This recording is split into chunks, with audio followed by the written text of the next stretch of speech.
Welcome back to Marin's Kitchen!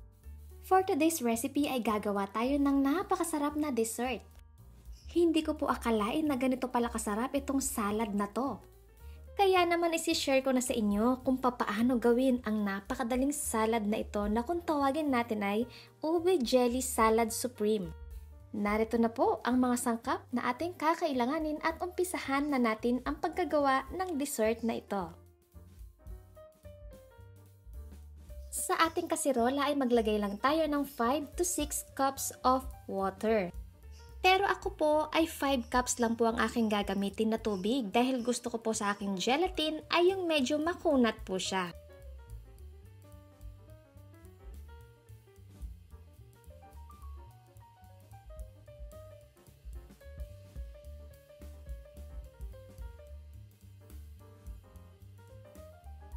Lalagyan ko rin po mga kakusina ng 1 tablespoon of brown sugar para may lasa naman po itong ating gelatin. Haluin natin ng maigi hanggang sa malusaw po itong ating jelly powder mix. At kapag lusaw na po itong ating jelly powder mix, ay pwede na natin buksan itong ating apoy sa mahina hanggang katamtaman lamang po.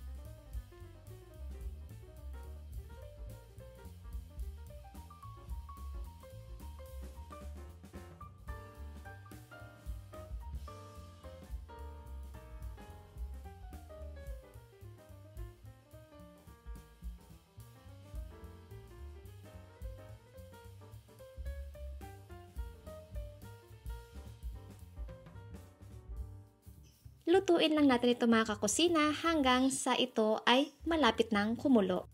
Kung mapapansin niyo po na meron na siyang maliliit na kulo sa may mga gilid-gilid ng ating kaserola ay pwede na po nating patayin itong ating apoy at ibuhos na po natin ang ating mixture sa ating molder.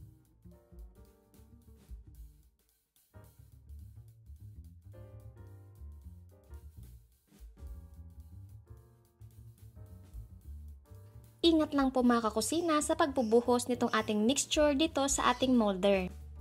At pagkatapos ay hayaan lang natin ito mag-rest hanggang sa mag-solidify itong ating gelatin.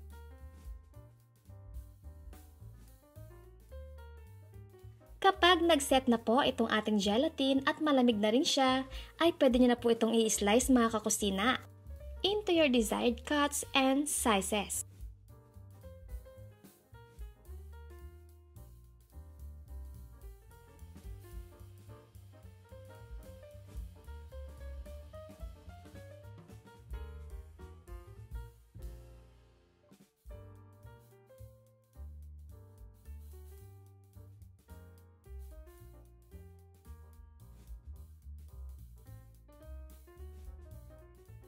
After natin ito ma-slice ay i-prepare na natin yung ating bowl.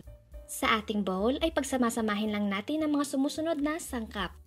Itong ating gelatin na cut into cubes.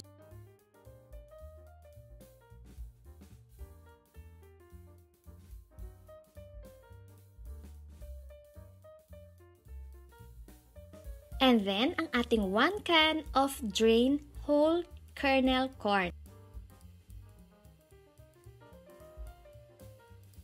Isunod na natin ang ating drained coconut jelly. 1 cup of cooked sago.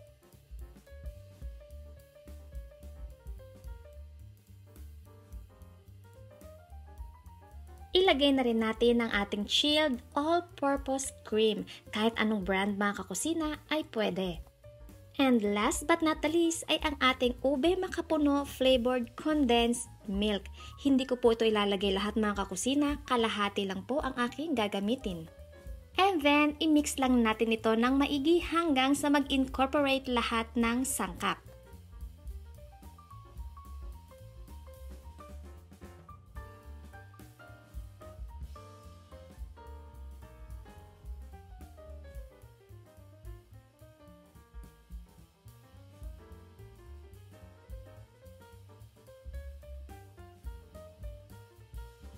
After natin itong mahalo na maigi, ay palamigin muna natin ito sa ating ref.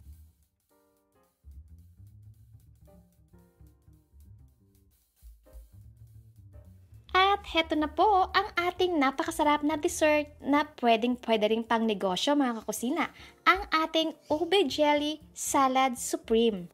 Sana po ay nagustuhan ninyo itong aking bagong dessert na isinare ko sa inyo ngayong araw na ito. At sana po ay gawin din po ninyo ito sa inyong mga kusina. Thank you for watching and see you on my next video. God bless!